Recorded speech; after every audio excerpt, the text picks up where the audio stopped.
बिस्मिल्लाहिर्रहमानिर्रहीम। नाज़रीन अस्सलाम वालेकुम, मैं हूँ इमरान वसीम।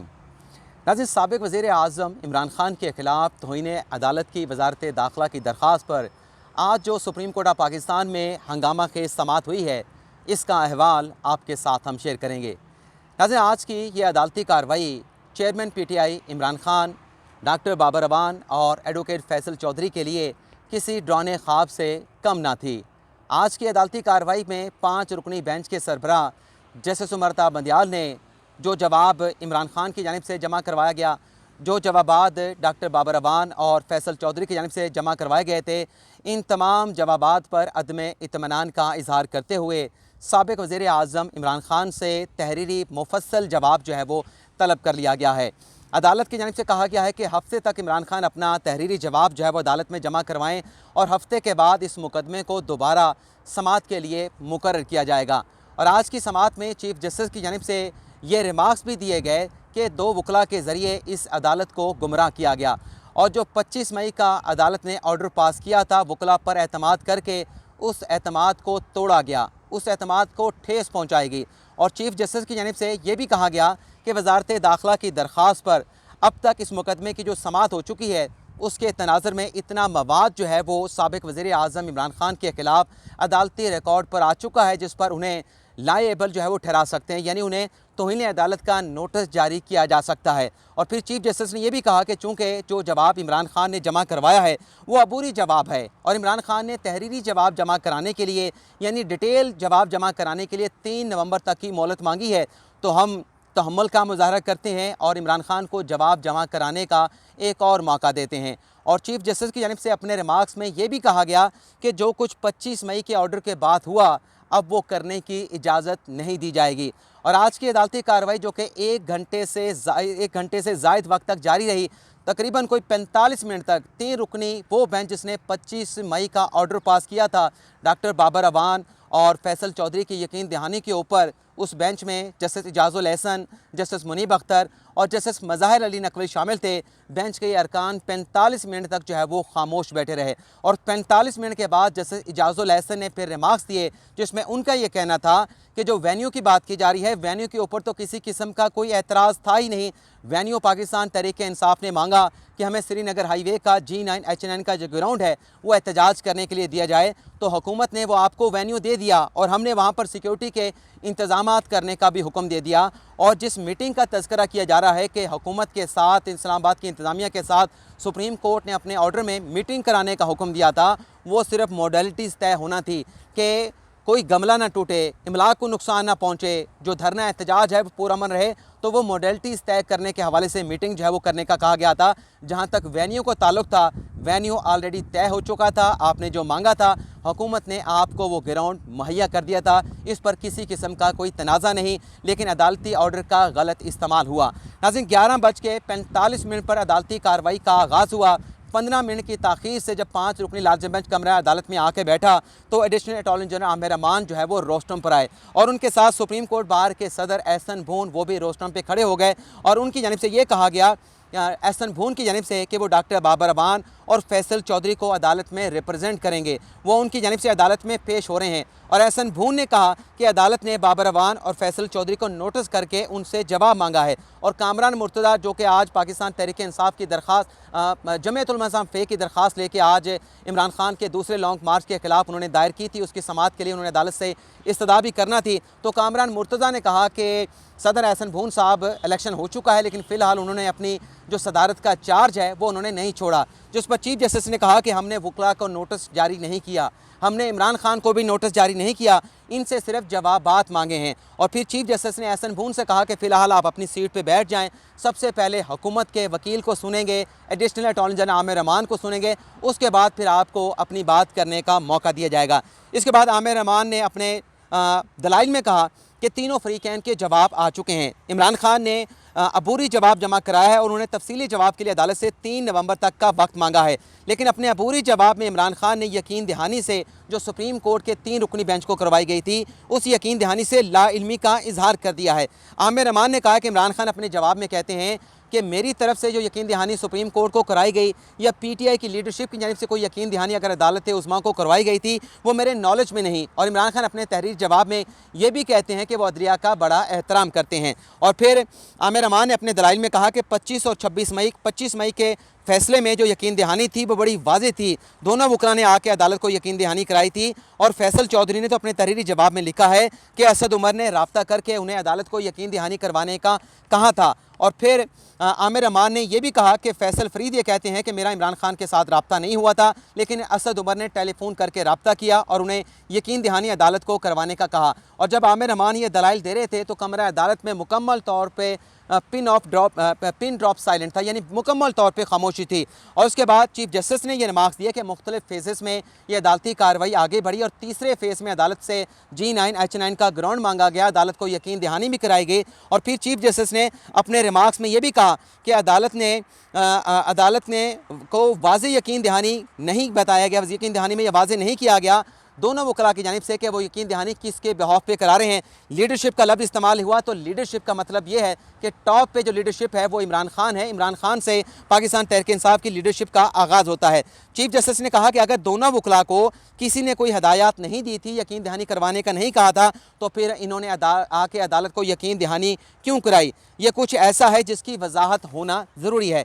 चीफ जस्टिस ने कहा कि दोनों वकला का, डॉक्टर बाबर अमान का और फैसल चौधरी का बड़ा एहतराम है, अदालत उनके ऊपर एतमाद करती है, लेकिन इन्हें वजाहत करनी चाहिए कि दरअसल हुआ क्या था। इमरान खान को अदालती फैसले का कैसे पता चला, उन्होंने एक वीडियो बयान भी जारी किया था। चीफ जस्टिस ने कहा कि दोनों वकला ने नहीं कहा कि उन्हें हदायत नहीं मिली थी। और फिर चीफ जस्टिस ने आमिर अमान से कहा कि इमरान खान का बयान पढ़ें, और आमिर अमान ने इमरान खान साहब का वो बयान पढ़ा। और फिर उन्होंने कहा कि 2014 में भी एहतजाज के लिए इमरान खान को इस्लामाबाद की इंतज़ामिया ने NOC जारी किया, उसकी पाकिस्तान तहरीक इंसाफ ने इमरान खान ने खिलाफ वर्जी की। 2013 में इमरान खान ने अदलिया के लिए शर्मनाक का लफ्ज़ इस्तेमाल किया। इलेक्शन कमीशन में अपने तकरीरों के ऊपर, अपने मुतनाज़ा बयानात के ऊपर 2 मरतबा वो इलेक्शन कमीशन से इमरान खान माफ़ी मांग चुके हैं। इस्लामाबाद हाई कोर्ट में भी इमरान खान को तौहीन अदालत की कार्रवाई का सामना करना पड़ा। चीफ जस्टिस ने कहा कि इल्ज़ाम ये है कि अदालत के हुक्म की खिलाफ वर्जी की गई है। डॉक्टर बाबर अमान बड़े सीनियर वकील हैं। और फिर एडिशनल अटॉर्नी जनरल आमिर अमान ने एक नक्शा अदालत के सामने पेश किया कि ये वो नक्शा है जिसमें आप अंदाज़ा लगा सकते हैं कि G9 H9 का ग्राउंड कहाँ है, और इमरान खान ने 26 मई को आके अपना लॉन्ग मार्च जो है वो कहाँ पे कॉल ऑफ किया था, उसका इख्तिताम कहाँ पे किया था। तो इससे अदालती हुक्म की जो खिलाफ वर्जी है वो भी वाज़ेह हो जाती है। चीफ जस्टिस ने कहा कि इमरान खान ने तो 26 मई को सुबह 7:30 बजे तकरीर करके लॉन्ग मार्च को कॉल ऑफ किया था, लेकिन जिन वाक़यात का वजारत दाखिला की दरख्वास्त में जिक्र हुआ है, तसादुम का, शेलिंग का, अदालती हुक्म की खिलाफ वर्जी का, वो तो 7:30 बजे की तकरीर से रात गए पहले हो चुके थे। चीफ जस्टिस ने कहा कि मालूम यह करना है कि सब कुछ हुआ कैसे, ये हुआ क्या था। भून साहब आप रोस्टरों पे आ जाएं। तो सदर सुप्रीम कोर्ट बार एहसन भून रोस्टरों पे आ जाते हैं। भून साहब ये कहते हैं कि बाबर अवान और फैसल चौधरी ने रब्ता किया, लेकिन उनका रब्ता इमरान खान के साथ नहीं हो सका। वकीलों को अदालत ने यह हुक्म दिया था कि आप अटक पहुँचें, इमरान खान को अदालत का जो ऑर्डर है वो कन्वे करें, और हुकूमत को यह कहा गया था कि आप बाबर अवान को और फैसल चौधरी को अटक पुल तक पहुँचने के लिए फैसिलिटेट करें, लेकिन हुकूमत की जानिब से दोनों वकला को फैसिलिटेट नहीं किया गया। और फिर एहसन भून ने कहा कि जिस मीटिंग का कहा गया वो मीटिंग भी हुकूमत की जानिब से नहीं करवाई गई, जिस पर चीफ जस्टिस ने कहा कि अच्छा, इन्होंने सिर्फ अदालत में पेश होकर सिर्फ यकीन दहानी करा दी, आप वो अहकामात और हदायत वाला ऑर्डर पढ़ें। यानी जो 25 मई के अदालत के अहकामात और ऑर्डर से का जो ऑर्डर था उसको पढ़ने का अदालत की जानिब से कहा गया। और फिर एहसन भून ने वो ऑर्डर अदालत के सामने पढ़े। और फिर चीफ जस्टिस ने कहा कि आप कह रहे हैं कि हुकूमत ने मुलाकात के लिए दोनों को फैसिलिटेट किया, यानी सहूलत फराम नहीं की। क्या किसी लीडरशिप की जानिब से इनके साथ रब्ता हुआ था? आपके पास मोबाइल फ़ोन था, आप रब्ता कर सकते थे। चीफ जस्टिस ने कहा कि हमने हकाइक तलाश करने हैं। फैसल चौधरी उठकर रोस्टरों पर आए और चीफ जस्टिस ने फैसल चौधरी से कहा कि आप परेशान हो, आप परेशान ना हो, हमने आपको नोटिस नहीं किया, आप बताएं आप क्या कहना चाहते हैं। फैसल चौधरी ने कहा कि मैंने जो बयान दिया, मैं ऐसा बयान अदालत के सामने गलत नहीं दे सकता जिससे मेरा जो बतौर वकील करियर है वो ख़राब हो। अदालती कार्रवाई 4 हिस्सों पर मुश्तमिल थी जो 25 मई को हुई थी। और फिर चीफ जस्टिस ने कहा कि अदालत ने तो आपको हदायत लेने का हुक्म दिया था। फैसल चौधरी ने कहा कि मेरा किसी के साथ रब्ता नहीं हुआ, मैंने डॉक्टर बाबर अवान के साथ रब्ता किया, तो असद उमर ने हमारे साथ रब्ता किया। और उन्होंने कहा कि इस्लामाबाद की इंतज़ामिया को हमने G9 H9 के ग्राउंड देने की दरख्वास्त की है। तो हमने वही यकीन दहानी जो असद उमर ने की कि हमें G9 H9 का ग्राउंड चाहिए, उसकी वायलेशन नहीं की जाएगी, वो यकीन दहानी आकर हमने अदालत करवा दी। चीफ जस्टिस ने कहा कि असद उमर तो जो फ़ोटोग्राफ्स हैं, जो वीडियोज़ हैं, उसमें देखा जा सकता है कि वो जलसे में एहतजाज में कंटेनर पे इमरान खान के साथ मौजूद है। असद उमर ने आपसे क्या कहा था? तो फैसल चौधरी ने कहा कि असद उमर ने कहा कि हमें G9 H9 का ग्राउंड जो है वो एहतजाज के लिए चाहिए। चीफ जस्टिस ने कहा कि आपका एक मरतबा रब्ता हुआ, आप दोबारा भी उसके साथ रब्ता कर सकते थे। फैसल चौधरी ने कहा कि दूसरी मरतबा हमारा असद उमर के साथ रब्ता नहीं हुआ। चीफ जस्टिस ने फिर ये कहा कि तीसरे सेशन में आपने आकर अदालत को यकीन दहानी कराई कि G9 H9 का ग्राउंड जो है हमें एहतजाज के लिए दिया जाए, और अटॉर्नी जनरल की जानिब से अदालत से ये कहा गया था कि अमनो आमा का इशू है। तो फिर चीफ जस्टिस ने अपने रिमार्क्स में ये भी कहा कि आपको तो H9 G9 का ग्राउंड दे दिया गया था, आपने जो ग्राउंड मांगा था, जो वेन्यू मांगा था, फिर आप रेड जोन में क्यों आ गए?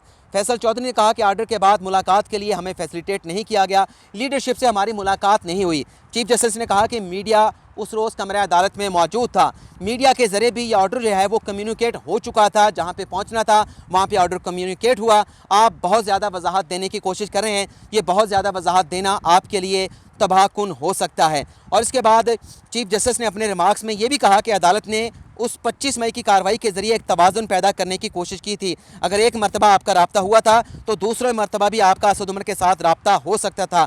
आपने अदालत के एतमाद को तोड़ा गया, दोनों वकला पर बड़ी भारी जिम्मेदारी थी। चीफ जस्टिस ने एहसन भून को मुखातिब करते हुए कहा कि भून साहब, जब आप यानी वकला जो हैं सुप्रीम कोर्ट के वर्दी पहन के, काला कोट पहन के अदालत में पेश होते हैं तो अदालत आप पर बड़ा एतबार करती है। अगर रब्ता नहीं हुआ था तो वकला को आके अदालत को बताना चाहिए था कि इमरान खान के साथ PTI की लीडरशिप के साथ रब्ता नहीं हुआ। आपने अदालत को आके यकीन दहानी करा दी, उस पर अदालत ने अहकाम जारी कर दिए। इस वेन्यू का आपको एहतराम करना चाहिए था। आप अदालत के दरमियान और दूसरे फ्रीक के दरमियान जो है एक पुल का किरदार अदा कर रहे थे, लेकिन आपने इस चीज़ को सीरियस नहीं लिया। जिस मीटिंग का आप जिक्र कर रहे हैं वो 10 बजे होना थी, लेकिन 10 बजे तक बहुत सारी चीज़ें आगे निकल चुकी थी। मुजाहिरीन जो है वो ब्लू एरिया में रेड जोन की जानिब आ चुके थे, तो सादम हो चुका था। वहाँ पर जो सीन था वो आपको पता है कि क्या हुआ था। क्या आप इमरान खान को बुला के पूछें कि दरअसल हुआ क्या था, यकीन दहानी का मामला क्या है? कारकुनान ब्लू एरिया में दाखिल हुए।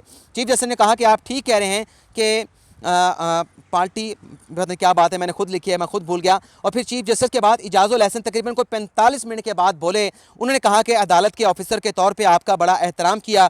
दोनों ने ये नहीं कहा अदालत में आके हमारा लीडरशिप के साथ रब्ता नहीं हुआ। अदालत चाहती थी कि किसी का नुकसान ना हो, सरकारी इमलाक को नुकसान ना पहुँचे, पुरअमन रहे जो एहतजाज है। और जैसे इजाज़ुल एहसन ने कहा कि वाज़ेह यकीन दहानी दोनों वकला ने आपने आके अदालत को करवाई और हमने आप दोनों के ऊपर एतमाद किया, लेकिन उस एतमाद को आपने ठेस पहुंचाई, उस एतमाद को तोड़ा गया। एहसन भून ने कहा कि अदालत का ऑर्डर कैसे कम्युनिकेट करते, हमारे पास तो कोई ऐसी कोई चीज़ थी नहीं, और इमरान खान तक ये ऑर्डर कैसे पहुंचा, इस हवाले से वजाहत जो है उनके वकील सलमान अकरम राजा करेंगे। जस्टिस इजाज़ुल एहसन ने कहा कि अदालत को यकीन दहानी किसने कराई, वेन्यू की बात का पर किसी किस्म का एतराज़ नहीं था। G9 H9 का ग्राउंड आपने मांगा, हुकूमत ने वो आपको ग्राउंड दे दिया। हमने वहाँ पर सिक्योरिटी के इंतजाम करने का हुक्म दे दिया। आपने कहा कि रास्ते बंद हैं, गिरफ्तारियाँ हो रही हैं, हमने रास्ते खोलने का हुक्म भी दे दिया और गिरफ्तारियों से भी रोक दिया। और जो इजलास 10 बजे से होना था वो सिर्फ मोडेलिटीज़ तय होनी थी ताकि एहतजाज जो है वो पुरअमन रहे और किसी किस्म का इमलाक सरकारी और निजी इमलाक को नुकसान ना पहुँचे।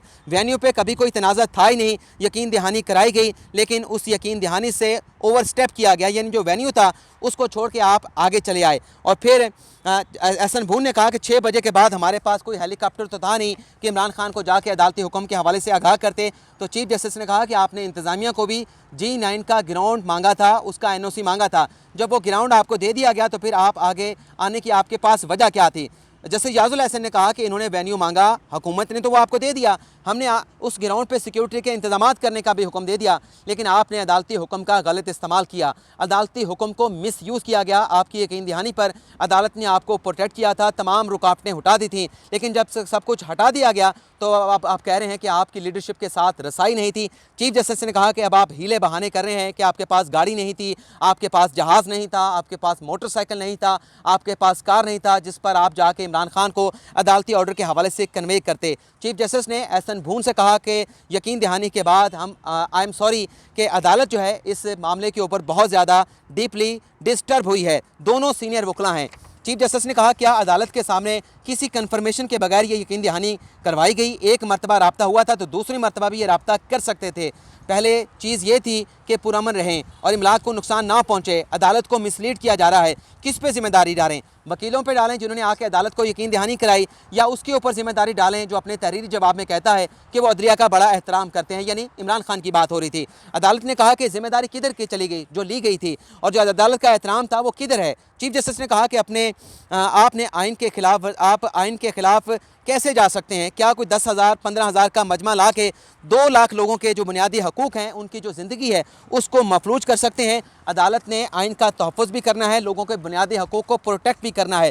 जो कुछ 25 मई को हुआ उसकी अब इजाज़त नहीं दी जाएगी। क्या आपने फैज़ाबाद धरना केस के हवाले से जस्टिस काजी फाइज़ केस का फ़ैसला नहीं पढ़ा? चीफ जस्टिस ने कहा कि अगर जमहूरियत पर यकीन है तो ये नहीं होना चाहिए था, लीडरशिप को रोल मॉडल होना चाहिए। आज़म सवाती का आज बयान पढ़ा, वो डिग्निटी की बात कर रहे थे। आइन के तहत हुकूमत जो है वो सियासतदान बनाते हैं, और वो आइन से मानने से इनकार कैसे कर सकते हैं? आइन में जो बुनियादी हकूक़ दिए गए हैं उससे वो इनकार कैसे कर सकते हैं? अवामी मफाद में अदालत ने मामले का नोटिस लिया, अदालत ने हुक्म जारी किया, और फिर सलमान अकरम राजा को रोस्टरों पे बुलाया गया। सलमान अकरम राजा जब रोस्टरों पे आए तो चीफ जस्टिस ने कहा कि आप कहते हैं कि यकीन दहानी का आपको नॉलेज नहीं, फिर आप कहते हैं कि अदलिया का बड़ा एहतराम भी है। तफसीली जवाब के लिए आपने वक्त मांगा है, बड़ी एहतियात के साथ इस केस को आगे लेके चलेंगे।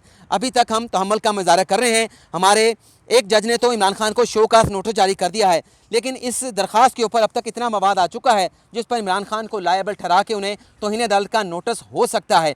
उम्मीद करते हैं कि आप इमरान खान का तहरीरी जवाब उनके दस्तखत के साथ जो है वो हफ्ते के रोज़ सुप्रीम कोर्ट में जमा करवाएंगे, जिस पर सलमान अकरम राजा ने कहा कि तफसीली जवाब हम देंगे, लेकिन हमारे पास मुतलका वीडियोज़, ऑडियो वीडियोज़, CDS और जो मवाद है वो मौजूद नहीं जिस पर हमने जवाब जमा कराना है। तो चीफ जस्टिस ने एडिशनल अटॉर्नी जनरल आमिर अमान को हुक्म दिया कि जो ये मवाद मांग रहे हैं ये मवाद इनको फराहम किया जाए। और चीफ जस्टिस ने, हमने ये देखा कि सारी अदालती कार्रवाई को जो कन्फ्रंट करते रहे वो चीफ जस्टिस उमरता बंदियाल करते रहे। और फिर चीफ जस्टिस ने यह भी कहा फैसल चौधरी और बाबर अमान को मुखातब करते हुए कि आपका शुक्रिया, आप बड़े मोहतरम ला अफसरान हैं। अगर आपने जो कुछ भी अदालत में कहना है उसकी सपोर्ट में सच होना चाहिए। अगर आपसे गलती हो जाए तो आपको फौरी तौर पे अदालत को आगाह करना चाहिए कि आपसे ये गलती हो गई है। तो सलमान अकरम राजा जो कि इमरान खान साहब के वकील हैं, उन्होंने अदालत में रहमदिली की बात की कि रहमदिली का एक नुक्ता भी है जिसे अदालत जो है वो हमेशा कंसिडर करती है, हमेशा उसे ज़ेर गौर जो है वो लाया जाता है। तो इस केस की कार्रवाई को अगले हफ्ते तक मुलतवी कर दिया गया है, लेकिन डिपेंड करेगा हफ्ते के रोज़ इमरान खान साहब का जवाब जमा होगा, उसके बाद इस मुकदमे की जो समाअत है उसकी तारीख जो है वो मुकर्रर कर दी जाएगी। आपसे ज़्यादा चाहते हैं अल्लाह ताला हम सब का हामी नासिर हो। अपनी ढेर सारी दुआओं में याद रखिएगा।